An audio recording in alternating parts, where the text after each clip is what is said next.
And now, as said before the break, we'll be looking ahead to 2 interactive stories that we have put out this week on our social media channel. So the first one was a picture that I put up of the Bee Hole End. And I asked you, the listeners, who fancies sharing their stories of the Bee Hole End and the old Longside to cheer us all up after a couple of big defeats. The best ones will be read out on the podcast this week. I did that obviously on both Facebook and Twitter. If you didn't see these, then please feel free to get in touch. Please feel free to follow us, so therefore you can get in touch and partake in these debates. It's Turfcast Podcast on Twitter, and just search Turfcast Podcast on Facebook. You'll find us both there. Then you can obviously interact with us. Before we go into what the listeners have said, though, did you ever get on the old Longside or the Bee Hole End? Once. Yeah, I did go on the turf when that was around, but it didn't have wheelchair access. So where did you wheel to? I had to sit in the cricket field in front of the away fans. Oh, is that where... But it weren't away fans. Is that where the now players bit is, or friend and family bit is? No, where the... Oh, you sat right in front of it, sorry. So where the disabled fans sit currently in the cricket field end, that's where we used to sit. Right, okay. But that was only 1 or 2 games I sat there. The rest of the games I sat on the side of the pitch where the ball could hit you. Actual side of it. Yeah, I remember that. I remember Glenn Little picking the ball up in front of me once as one of my early memories, and he picked the ball up thinking the ball had gone out of play and it didn't, so he got a free kick for handball. Fair enough. I remember it. That's because it was literally right in front of me. That's how close I was. I'm like, what's he doing? He's not even got out. Oh yeah, referee's bonus whistle. But yeah, I did go in the BO once. I think my stepdad carried me.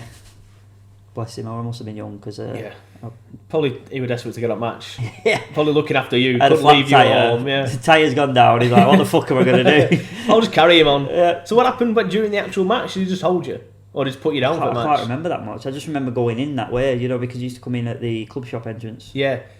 See, when I was younger and I used to go on with my dad, I used to stand in the long side. Yeah.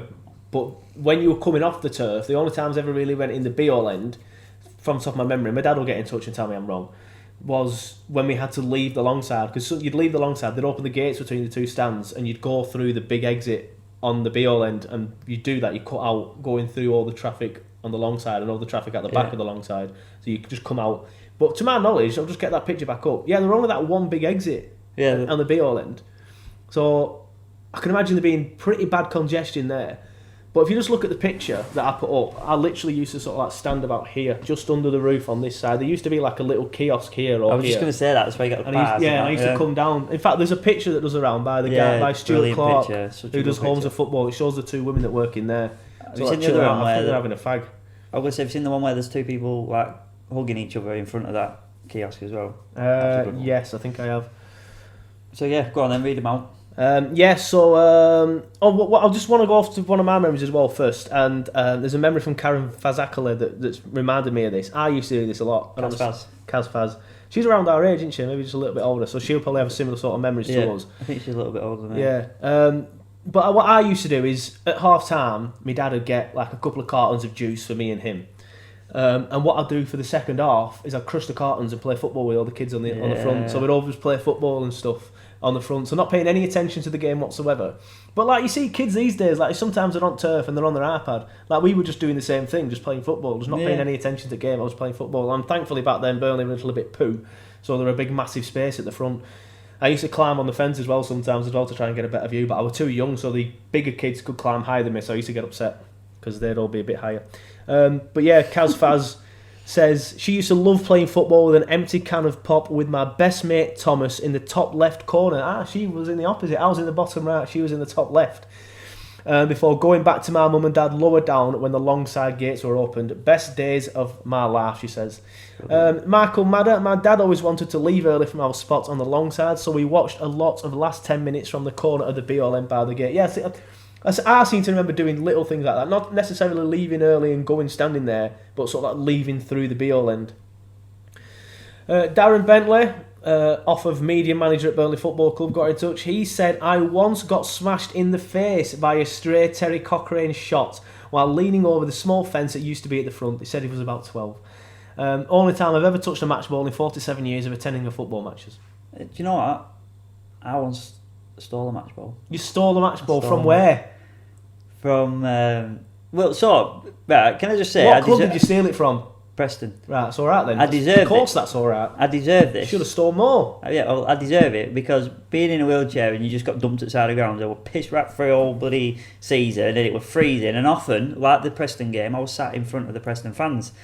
So the ball come over from Ian Moore. Do you remember Ian Moore got an hat trick he got when at Preston, or his first goal or something? It was something significant, like a really good goal that was his first. I remember his shocking miss at Preston. Yeah, but he scored, and this ball's come rolling over to me, and I'm like, no one's come for it, and in a split second it's gone under my chair or next to my chair. So I've kind of left it there, thinking I'll just leave it for a minute. Next minute, I shoved it on my jumper because I had about 18 layers on, and back then everyone wore extra large, and no one came and got it off me. So they just played with a different ball. It's as if they didn't realise the ball was behind my chair. They couldn't find it. Yeah. So I just thought, fuck it, I'll have it. Did they ever? Have you still got it? No, right. You gave it someone, didn't you? And they didn't give it you back. You'd you have know lent what I it did? Jared. You'd have lent it Jared. I don't want to slag him off, but I'm going to. But there's a follower we have called Claret Clint. Right. Me and you seen him in Olympiacos, the older man with his son. He was an old man, right? And it was outside the what were the place where all the coaches met. And he said to me, "Can you get me a ball signed? If I give you a ball." Is this years and years ago? Years and years ago. So I was a child, right? I was a child. And he's given me this Burnley ball that he's nicked, because again he's probably been in the same scenario at Burnley. He nicked a game bit when they were warming up, nicked the ball, and I said, well, I'll sit outside because I live near turf. I'll sit outside and get all players to sign it. So I sat outside in my wheelchair or whatever I were in at the time, crutches, and got the players to sign this ball. And then a Burnley official has come and said, that's one of our balls, that lad, and took it off me. He took the ball away because it said BFC on it. You know, when they used to mark him. What a Jobsworth bastard. He's marked it, and he took the ball off me. So I've gone back to this bloke and said, mate, I'm so sorry, I've lost your ball. He's a fully grown adult. And I'm so sorry I've lost your ball, but I've got mine that I nicked from Burnley if you want that. He went, oh, cheers, pal, and took it off me. Wow. It's a bit of a shitbag move, that, isn't it? Like, Yeah, imagine a kid coming to you and saying, you can have my ball, sir. I hope he don't listen. He does, because he tweets me all the time. Oh, so well, there you go, Claret Clint. I've got something off my chest here. I feel like this is time to open up. This is therapy, this is isn't therapy, it? You're mate. using this as therapy. I want £50 an hour, mate. The amount of shirts and things I've given away over my lifetime, and he basically stole the ball one off as you. a child. A Preston so now I feel like I can't own anything. So, Claret Clint, if you're listening and you still have the ball, give it back. Match ball. Give it back. Simon wants it back, and then we can turn it into a video. I bet he don't have it. No, he won't have it. Oh, what year was this? Do you know what? He's a top guy. I sat next to him. Oh, here we go. Get all disclaimers in there. Sat in there. Relax him, though. He might have nicked a ball off me. He were friends with me, Nana and Miganda, before they passed away, because they sat next to him. And I was sitting him in Olympiacos. We shared a beer with him. I don't remember having a beer with him. I think we did. He was waiting for coach. We had a beer in hand. And obviously we were in Olympiacos. We were talking to him, and he's a lovely, lovely man. But I don't think he'll even think about it. But yeah, it brought me out of that. I can imagine. A young child Shit in a bag. wheelchair as well. Did you wheel up to him as well? He was in a chair though, so it didn't count. Oh. Every man for himself. Yeah, it is. It's a level of that, isn't it? He had a bigger chair. Oh, did he? Yeah. He's a better wheelchair man than. Yeah.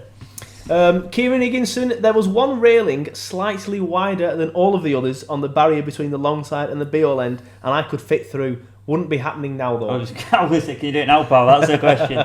Evidently not. He's been eating a lot of pies, it seems. Brilliant. Well, he might not have done. He might just be a bigger man. Yeah, it might be engine and come and knock you out, mate. He might be. If he is, Kieran, I apologise. I'm not clicking on your picture because I'll lose where I am. Hertz Clarets says, I stood on the Bee Hole End. Oh, that's why it's called Hertz Clarets. Yeah, stood on every for my second game. Dennis, 100% people laughing at that. You just let it go. Because I'm reading. Sorry. Dennis Tuer took 3 penalties for Man City and the game finished 0-0. Did it? Yeah, apparently so. It doesn't give the year though. That's a fucking fact of the week for you. Well, you've missed it, so there you go. He's better at fact of the week than you. Just looking ahead on Facebook, because obviously I want people to interact with both pages. Nathan McLean, I recall my cousin, about 15 years old at the time, being in the Bee Hole End. Being in the Bee Hole End at the end of a match when a pitch invasion took place. My cousin climbed at the top of the fence with the intention of jumping on the pitch to join the on-pitch celebrations. However, a copper was stood at the bottom of the fence with a dog, and he said to my cousin, "You can't go on the pitch, son, or I'll let the dog off on you." My cousin's reply was class. Said, "See if you can catch me," before jumping down and giving it strides into the crowds. See, that's what I should have done with my match ball. I bet it was that copper, ain't it? Yeah, probably. Miserable see, shit. I love the difference between the Facebook comments and the Twitter comments. The Facebook comments one was like, yeah, I did loads of crime, and then Facebook was like, oh yes, 1975, 3 penalties. Fantastic. Deborah Potts, myself and my best friend used to sell pies. Oh, maybe she was the woman from we probably bought a pie from Deb's. Nickname terms now, newer. Oh, I read this one the other day actually, it's class. Myself and my best friend used to sell pies from bar 10 on top of the Longside. We had to walk through the Longside with the leftover pies towards the end of the game and the money with cries of get your tits out for the lads, lol, and she tags a friend Lynn. And then Lynn put, can you imagine if that happened nowadays? Oh my word, there will be trouble. You're damn right, Lynn, you can't say boo to a goose these days. They must, yeah, we'll leave that one there. Dave O'Donnell. Oh yeah, big Dave, I know Dave O'Donnell. Yeah, he owns that shop in town centre, doesn't he? Yeah. Dave O'Donnell, I got the mitre long coat with the yellow stripe down it because it was pissing it down. The coat was about as waterproof as kitchen paper, and it quickly followed by hypothermia. Still wears that coat. Probably does. If he'd have, I'd have that coat if he still has it. Do you know what? I do like that coat. I do like the old school Burnley coats. I like the old Adidas one as well. Yeah, the old Adidas one's cool. Do you remember the drill top with Marta? Oh yeah. Oh, beautiful. Porn, that, beautiful. Mate. The green one as well from the green. It was starched to death. Everybody give you paper cuts taking it off. Yeah. David Kay, when I watched Burnley as a young kid, went on the Bee Hole End with my dad. Kids never went through the turnstiles, always over the top. Yeah, my dad used to do that for me. He used to just lift me over the top. Later in life, went on with a gang of mates, usually the cricket field end. Remember plenty of happy times on them 2 terraces. Les Allen, on the Bee Hole End with my missus, her first ever match, never been before, being a Hertfordshire lass, against Peterborough of all teams. Cue the usual ooh-ahs aimed at the Southern Yorkles. Is that a word? I've not heard that word. During half-time. Cleaners, let's let yard yokel. Remember that one? Yeah, I do remember that. That's Simpsons, that, isn't it? Half-time arrives and Taz, I think maybe Taz is his wife, turns around after saying something in a Hertfordshire/Cambridgeshire accent, so yes, to several fans looking back at her, quickly adjusted, new claret and blue scarf, grabbed my arm and smiled sweetly. Obviously she was scared. Because he heard, who's this voice then? He's made it sound right romantic. Yeah, he did. She was petrified. Yeah, she was shitted as hell, lad. Gary Pickles, his first time on there was his dad in Liverpool in the 70s FA Cup. Good times, he says. Jared Maccabee. It must have been around 1970. Jared Maccabee. Another one. There are more than one Jared out there. Know that. This one isn't an Elvis impersonator. No, it must have been around 1978. I was 6 years old. My dad took me on the Bee Hole End every Saturday home game. I was behind the goal, left up to the fence, beef, tea and a meat pie at half time. Beef tea? Is that Bovril? I don't know, maybe. Is that like an old-fashioned word maybe. Paul Sheenan, I mean, he sent us a picture of the picture that we put up and circled the terrace in. And the problem I've got with this, Paul, is he says that used to be my seat. There's no seat there. There's no seat there. Brilliant. But he says that used to be my seat. Incorrect. It used to be where you stood. As an 11-and-a-half-year-old, an 11/12-year-old, my dad, in brackets stepdad, just say stepdad, will come sit me on the fence and sit me on the fence with a drink and shot off the back. Come full time, I'd meet him and just past the gates that little. I mean, it's a very good story, mate. But I have an issue with that. It's not your seat. It's not your seat.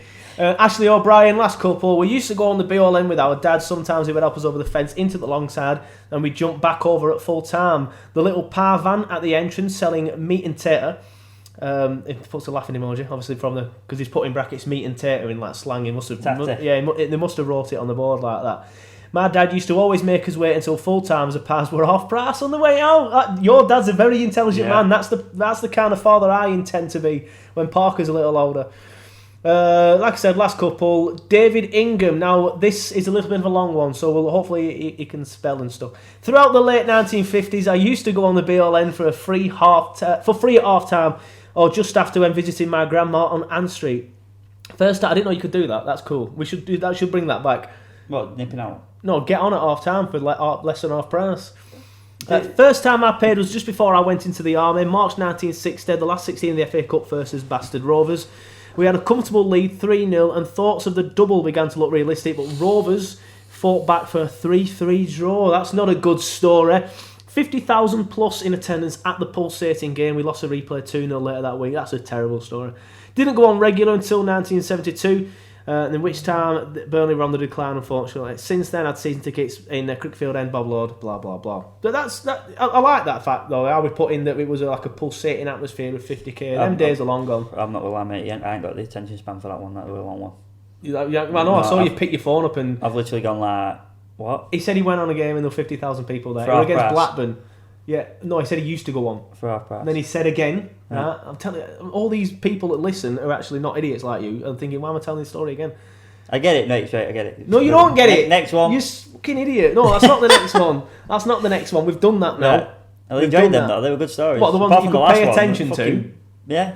Anyway, so that's it for our... I might do that more often. Like, tell I some enjoyed little- that, yeah. I did. And we got some good people getting in touch and letting us know. All of them good. Apart from the last one. Right though, there is more. Go on. There is more interactive stuff.